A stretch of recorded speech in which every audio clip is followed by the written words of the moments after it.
Hello again, everyone. Welcome back to my YouTube channel, Team Wilbob. I'm Staff Sergeant Robert Williams, a recruiter for the Washington Army National Guard. Do me a favor, please hit that subscribe button so you can see my next videos. First of all, I want to say Happy Father's Day to all those dads out there. Thanks for all you do. So in today's video, we're going to talk about common myths about joining the military. We're going to talk about the requirements to join, the biggest disqualifiers, and what I as a recruiter can do to help you. So, first off, those myths. One of the most common I hear is, I'm too old. No, you're 27. You're absolutely not too old to join the military. The normal standards for the National Guard and the Army in general are 17 to 34. Okay? So, another one, you can't join with legal issues. I've had people tell me I can't join because I have a speeding ticket. Wildly untrue. Okay? Everybody makes mistakes. Yes, there is a certain threshold that we'll talk about later, but yes, you can join with speeding tickets. I think I had 3 when I actually joined, so you're fine. Just make sure they're all paid off, okay? A common myth that I hear, not too very often, but I don't want to ship out the day I enlist. No, it's not Vietnam era anymore. That happened to my dad, but no. Like for me, I shipped out after about 4 months. And the general time frame is 1 to 4 months before you'd actually ship out. Sometimes it's even longer than that. And if you want it to be shorter, we can definitely work with that. A very odd myth is that you can't go to college. You can absolutely go to college in the military, especially in the National Guard. As a matter of fact, in the state of Washington, we just passed a new law a couple months ago where the National Guard will get free bachelor's degrees. Also, kind of tagging along with that, people think the military is uneducated. Completely untrue. Funny how much it's untrue, actually.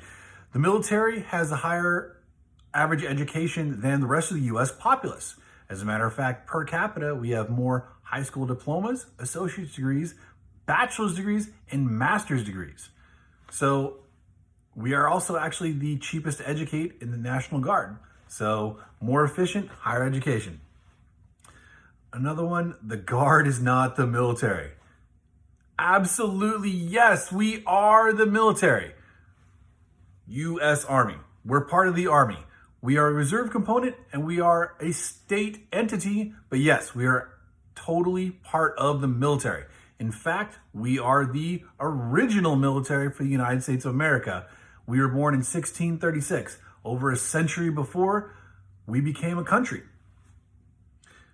You got to pass a PT test to join. No, not at all. You don't have to do any push-ups. You don't have to do any sit-ups. You don't have to ever run to be able to join the military. You just got to pass a fitness test, a fitness exam. Okay, kind of like a sports physical. So another one is that the National Guard doesn't deploy. No, not true. We do deploy, but it's significantly less often than active duty, whereas they can spend generally a third of their time away from home.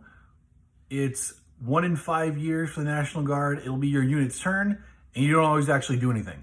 I've been in for 11 years and have never gone overseas. And 2/3 of deployments are actually non-combat deployments. So places like Jordan and Ukraine, that's where we send people a lot. Some people, for some reason, think we don't get paid. Yes, we absolutely get paid. No, we don't run out of money when the state runs out of money. We get paid by the federal government. The same pay system as active duty uses, the National Guard uses. So an interesting one that we hear sometimes is, I can't leave the state if I'm in the National Guard. No, you can absolutely leave the state. Kind of tagging on with that is that the National Guard can send you other places. No, unless you ask to be sent to another state, we can't force you to go anywhere. But there is someone, if you do want to leave, or like if you are going to go to college in a different state, if you get a job in a different state, every state and territory has an interstate coordinator that will be able to do that for you and get your paperwork done so you can leave. All recruiters lie. This is a very stereotypical thing to hear, and I get it all the time. I'm not offended by it. Every person I talk to, I will tell you one lie, It's that the paperwork is fun to fill out. It's not. It sucks.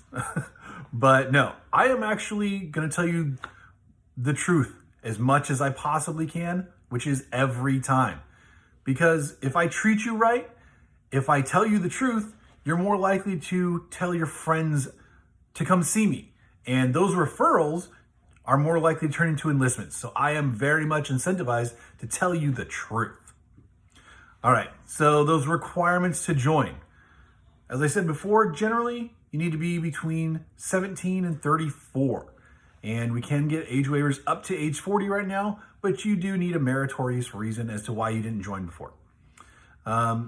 You have to have a good height and weight ratio to be able to join. You can't be overweight and you can't be underweight. Yes, being underweight is a problem that we encounter.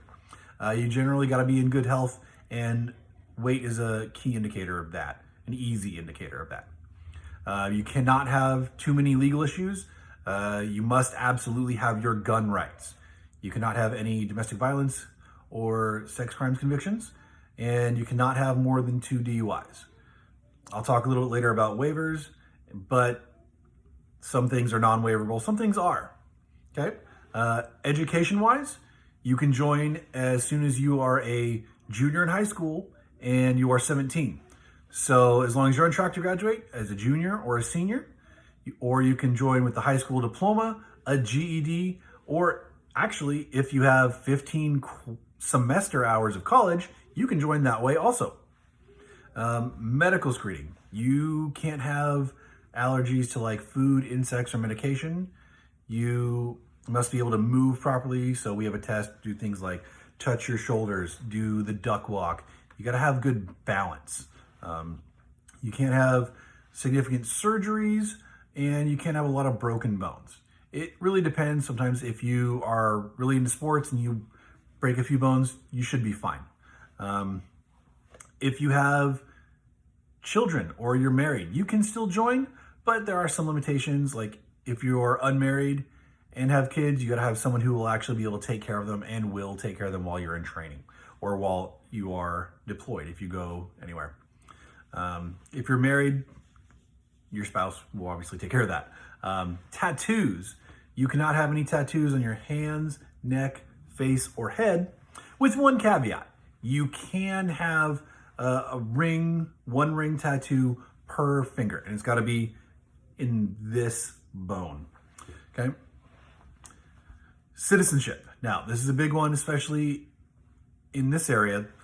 So you can be either U.S. born, you can be naturalized, you can have a green card, and sometimes we can get you in if you have asylum withholding. Generally, that means you are on track to get your green card already, and that's been approved. Okay. Disqualifiers. So the ASVAB, not being able to pass that with a high enough score. Being overweight, as I talked about earlier. Having those law violations and medical issues. Those are the 4 biggest things that disqualify people. And that accounts for 75% of the population. So only 1 in 4 people is actually able to join for the basic qualifications. Now, what can I as a recruiter do to help you? So for medical issues, we can get a lot of waivers. I personally had a medical waiver when I joined the military. Certain things are waiverable, some things are not. But generally what we're looking for is make sure you're not going to be in a dangerous situation just by existing in that environment with your medical condition. Want to make sure you're not going to have put other soldiers in danger because of that. As long as you pass those 2 things, we definitely can try for those waivers. Legal waivers. Now, technically having a DUI is disqualifying, but you can get a waiver for those, up to 2. So if you have 3, no go. But one of those things that you got to be able to show is that you have gotten to be like a better citizen, a better person because of that, or after that. So you got to be able to show you did things like community service, you got an education, you have made sure that you have improved yourself, and you have to take responsibility for your actions. Always, always, even if you're not joining the military, take responsibility for your actions. It's good for you. Okay, being overweight. We can absolutely help with that. So the first thing we'll do is I'll give you advice on dieting and exercise that you can do on your own. And that's going to be like just customized to you, but also kind of generic, like low carb, workout, do cardio, kind of stuff like that. We can also do like buddy checks up. So regular weight checks is a great way to see if you are making progress. Also, another thing to see if you're making progress is, can you do more reps today? Can you run farther today? Those are great indicators that you're getting healthier and you're going to be more likely to pass that height and weight thing. The last thing that is a big disqualifier is the ASVAB. So the ASVAB is a test that is percentile based, meaning it's from 1 to 99 with the theory that you will score better on a test than that many percentage of people. So you have to get at least a 31 to join. And if you're getting under that, we can help you. We can show you like some apps to download. You can buy books that will help you study. You can actually get some tips from us on like what to do, how to study, and strategies for things like the paragraph comprehension. That's a big one where just make sure you are reading the whole paragraph. Then you go and you read every one of the answers. Then you go back through the paragraph and find where the information from those answers comes from. And you find the best one that actually meets all of the parts of the answer. And then of course you can come with me and you can study. So if you need help with that, let me know. I can help you. All right. So thank you for your time. It's been a great day. Please again, hit that subscribe button. I'd love to see you next time. Have a great one.